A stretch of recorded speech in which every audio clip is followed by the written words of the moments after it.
Class में जगे रहना है। जगे रहना मतलब ये नहीं है कि क्लास में खोल लेंगे जगले रहेंगे, ध्यान यहाँ रखना है। सब स्टूडेंट को तो क्लास में शरीर रहने करता है, बशर्ते दिमाग है उसका भाग जाता बाहर। क्लास शरीर को भी रखना है, शरीर तो यही रहने करेगा। अगर किसी का औकात नहीं कि जब तक छुट्टी नहीं बोलेंगे तो भाग जाएगा यहाँ से, तो शरीर तो रहने करेगा, लेकिन दिमाग को हम नहीं पकड़ सकते। तो दिमाग को भी यही रखना है, कंसंट्रेट करके पढ़ना है। और अगले 10 से 15 मिनट हमको दो, उसके बाद नहीं समझ में आए तो फिर हमको बोलना। तो बोलिए राधे राधे।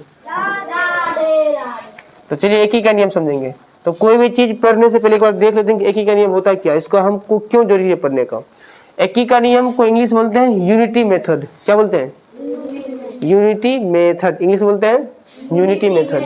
तो एक ही का नियम वैसा नियम होता है, देखो एक मेरा बेहतरीन चीज जो ये तुमको लगेगा, जो हम कोई भी परिभाषा बोलेंगे तो वो रटा हुआ बुक का डिक्टू कॉपी नहीं मिलेगा। हम जो परिभाषा बोलेंगे ऐसे ही तुरंत बनाते तुरंत बोल देंगे, वैसे तुमको दिमाग में सेट करना है। किताबी लैंग्वेज दिमाग में सेट नहीं करना है।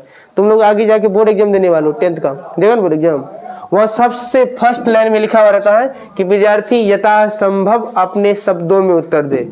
इसका मतलब क्या हुआ कि विद्यार्थी को अपनी लैंग्वेज में उत्तर देना है, किताबी का कॉपी पेस्ट नहीं करना है, इससे नंबर घट जाएगा। इसीलिए जैसे जैसे हम बोल रहे हैं वैसे वैसे एग्जाम अगर बाई चांस पूछा, वैसे तो पूछेगा नहीं, तो पूछा तो अपनी लैंग्वेज में दे देंगे जवाब। तो एक ही के नियम क्या बोलते हैं? एक ही के नियम वैसा नियम होता है जिसके अंतर्गत हम लोग अनेक वस्तु के दाम से एक वस्तु का दाम निकालते हैं। लिखेंगे अधूरा बात, लगेंगे बोलेंगे पूरे बात। तो एक ही का नियम वैसा नियम होता है जिसके अंतर्गत हम लोग अनेक वस्तु के दाम से एक वस्तु का दाम निकालते हैं, या एक वस्तु के दाम से अनेक वस्तु का दाम निकालते हैं, तो उसको हम लोग बोलते हैं एक ही का नियम। फिर से रिपीट करते हैं, एक ही का नियम वैसा नियम होता है जिसमें अनेक वस्तु के दाम से एक वस्तु का दाम निकालेंगे, या एक वस्तु के दाम से अनेक वस्तु का दाम निकालेंगे, तो उसको बोलते हैं हम लोग एक ही का नियम। और इसको इंग्लिश बोलते हैं यूनिटी मेथड। आए समझ में? यस। आगे जैसे इसका एग्जाम्पल हम एक बार लेते हैं। जैसे एक बहुत आसान सवाल, जैसे एक कलम का मूल्य 60 रुपया है, तो 4 कलम का मूल्य क्या होगा? 4 को कलम का मूल्य पूछ रहा है, तो आसान है कि तू गुना कर दोगे। लेकिन ये सवाल तुमसे पूछेगा तुम लोग गुना कर दोगे, उसमें इतने घुमा फिरा के देगा तुमको पता नहीं चलेगा कि यह गुना होगा कि भाग होगा। तो ये तो आसान, इस परिभाषा को हमको समझाना था, इसीलिए हम बनाए। ये थोड़ा एग्जाम्पल आसान वाला लिए। एक बात और, यदि 2 बिंदा ऊपर में हो और 1 बिंदा नीचे में हो, इसको बोलते हैं चुकी। यस, 1 बिंदा ऊपर में हो 2 बिंदा नीचे हो, इसको बोलते हैं इसलिए। अब देखो सवाल पे आते हैं कि एक कलम का मूल्य कितने था? 60 रुपया। लिखेंगे क्योंकि एक कलम का मूल्य कितने है? 60 रुपया। इसलिए क्या कलम चाहिए? 4 कलम। एक बात याद रखना है, जब एक वस्तु का दाम दिया हो और एक से अधिक वस्तु का दाम पूछेगा, जब एक वस्तु का दाम दिल रहेगा उसके बाद एक से अधिक वस्तु का दाम पूछेगा, तो हम वहाँ हमेशा मल्टीप्लाई करेंगे। आए समझ में? तो क्या करेंगे यहाँ पे? गुना। तो गुना कर दीजिए, कितने आएगा? 240। ये आ गया आंसर। तो ये तो बहुत आसान सवाल था। तो देखो आप परिभाषा पाते हैं, हम बताएं कि अनेक वस्तु के दाम से एक वस्तु का दाम, या एक वस्तु के दाम से अनेक वस्तु का दाम। क्या इस परिभाषा पे ये फॉलो हो रहा है? तो देखते हैं। एक वस्तु का यहाँ दाम था 60 रुपया, हम क्या वस्तु का दाम निकाले हैं? 4 गो। तो सही तो था कि एक वस्तु से अनेक वस्तु का दाम, तो मतलब परिभाषा सही है। तो परिभाषा याद रख लीजिएगा कि एक ही के नियम वैसा नियम होता है जिसके अंतर्गत हम लोग अनेक वस्तु के दाम से एक वस्तु का दाम और एक वस्तु के दाम से अनेक वस्तु का दाम निकालते हैं, तो उसको हम बोलते हैं एक ही का नियम। कभी कभी सबको बोल देता है चुकी का नियम, जो कि गलत है। चुकी का नियम नहीं बोलते हैं, क्या बोलते हैं? एक ही का नियम। आया समझ में? ओके। और एक परिभाषा, एक और सवाल लेते हैं।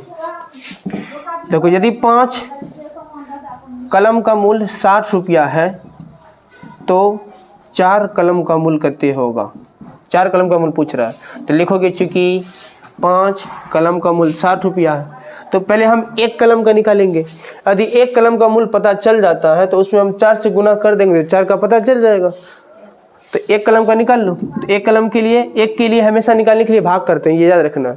यदि एक वस्तु का दाम निकालना हो तो उसके लिए हम क्या करेंगे? भाग करेंगे। यहाँ 5 को कलम का दाम दिल था तो 1 कलम का निकाल लेंगे, तो 1 का कितने होगा? भाग करेंगे। भाग मतलब होता है बट्टा। अब हमको क्या चाहिए? 4 को कलम का चाहिए, तो 4 का निकाल लेते हैं। तो 60 बटा 5 गुना 4 कर दो, 12 बढ़ कितने आया 48, मतलब 48 ही गया आंसर। ये जो हम डॉटेड लाइन दे रहे हैं तो इसके जगह हम कुछ बोल रहे हैं, तुमको वो लिखना है। तो हम टाइम बचा रहे हैं तुम लोगों को अधिक से अधिक सवाल कराने के लिए, इसलिए हम नहीं लिख रहे हैं। ठीक है, तो अभी तक हम क्या सीखे हैं? यदि एक वस्तु से अनेक वस्तु का दाम पूछेगा तो गुना करेंगे, यदि अनेक वस्तु से एक वस्तु का निकालना होगा तो हम भाग करेंगे। बस अभी मात्र 2 चीज़ सीखे। इसके बाद ये लेकिन सवाल पूछेगा नहीं, इसे भी थोड़ा घुमा के यदि पूछना होगा तो सवाल एक बार हम लिख देते हैं, उसके बाद उसका हल करेंगे।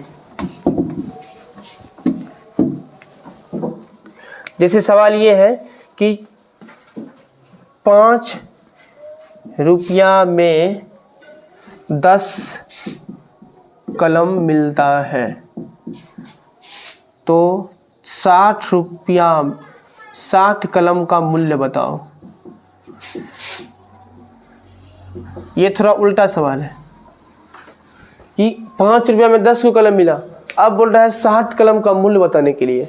यदि तुमको किसी तरह 1 कलम का मूल्य दे दिया जाए तब तुम बता दोगे कि 60 कलम का मूल्य क्या होगा। यदि 1 कलम का मूल्य पता चल जाए तो 60 कलम का नहीं निकाल सकते हैं। यदि बाई चांस ये उस टाइम ये तुम सवाल नहीं सोच पाया तो गोली मारो।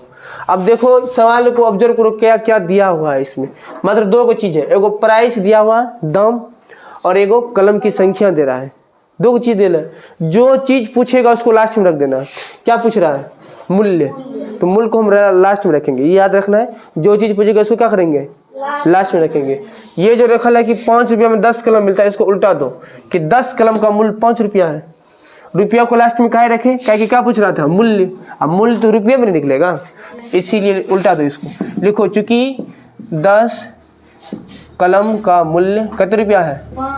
5 रुपया है, इसीलिए 1 कलम का मूल्य कितने होगा? 5/10। अब 60 कलम का मूल्य पूछ रहा है तो 60 का निकाल लो।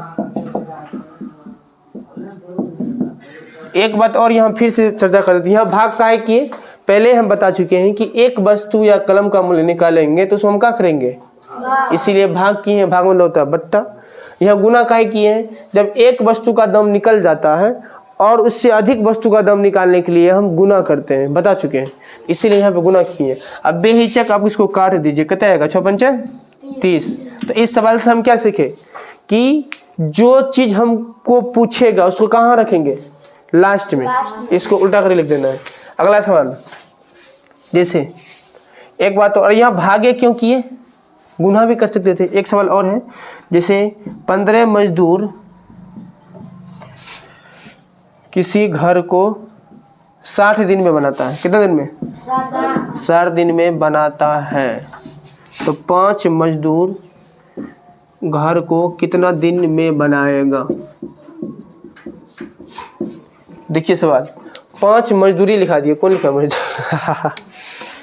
5 मजदूर किसी घर को 60 दिन में बनाता है, तो 5 मजदूर उस घर को कितना दिन में बनाएगा? क्या पूछ रहा है? दिन। तो क्या इस दिन लास्ट में है? यस, दिन लास्ट में और मजदूर की संख्या पहले है, तो इसको उल्टा पुलटाने की जरूरत नहीं है। क्यों? क्या कि जो पूछ रहा है दिन पूछ रहा है और दिन कहाँ है? लास्ट में है। इसको उल्टाएगा? नहीं उल्टाएंगे। तो लिख दो, क्योंकि 15 मजदूर किसी घर को क्या दिन में बनाता है? 60 दिन में बनाता है, इसीलिए एक मजदूर बनाना है। तो एक मजदूर, अच्छा एक चीज बताओ, तुम लोग सोच बताना है। अच्छा, 2 को तुमको संख्या देंगे, एगो 4 एगो 8। एक बार इसको गुना करना है और एक बार इस दोनों को भाग करना। भाग मतलब बट्टा। तो कौन ऐसा संख्या किस टाइम में ज्यादा अमाउंट आएगा? भाग करने में, गुना करने में? गुना करने में आएगा। ये बात सबको आती है समझ का कि ये 32 आएगा, ये कितने आएगा? 2। तो गुना करने में क्या आएगा? गुना करने में अधिक आएगा। ये बात याद रखो, गुना करेंगे तो अधिक आएगा, आप भाग देंगे तो कम। तो ये बात आप याद रखिएगा, क्या इसका अभी यूज करने वाले हैं।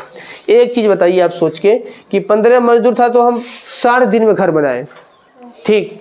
एक मजदूर रहेगा तो आप ये बताइए कि 60 दिन से अधिक टाइम लगेगा कि कम लगेगा? 15 मजदूर था तो 60 दिन में लगा टाइम। तो एक मजदूर रहेगा तो अधिक लगेगा कि कम लगेगा? 15 गो मजदूर था, ये घर बनाया 60 दिन में। एक गो मजदूर अकेले बनाता तो 60 दिन में बनता घर। अधिक दिन में बनता। और यहाँ हम बताएं कि अधिक रहेगा तो क्या करेंगे, तो क्या हम यहाँ भाग करेंगे, नहीं, क्या करेंगे, कर दी गुना, 15 गुना क्या करेंगे, 60। बात हजम हुआ, बोलिए राधे राधे।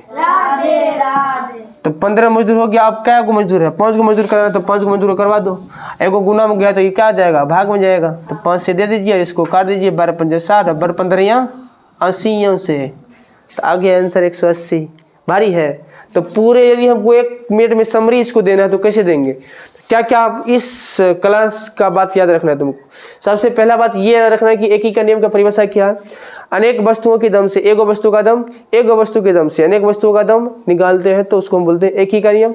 दूसरा नियम आपको ये याद रखना है कि यदि कोई मूल्य वाला कोई सवाल हो, एक वस्तु का दम निकालते हैं तो हम हमेशा भाग करते हैं।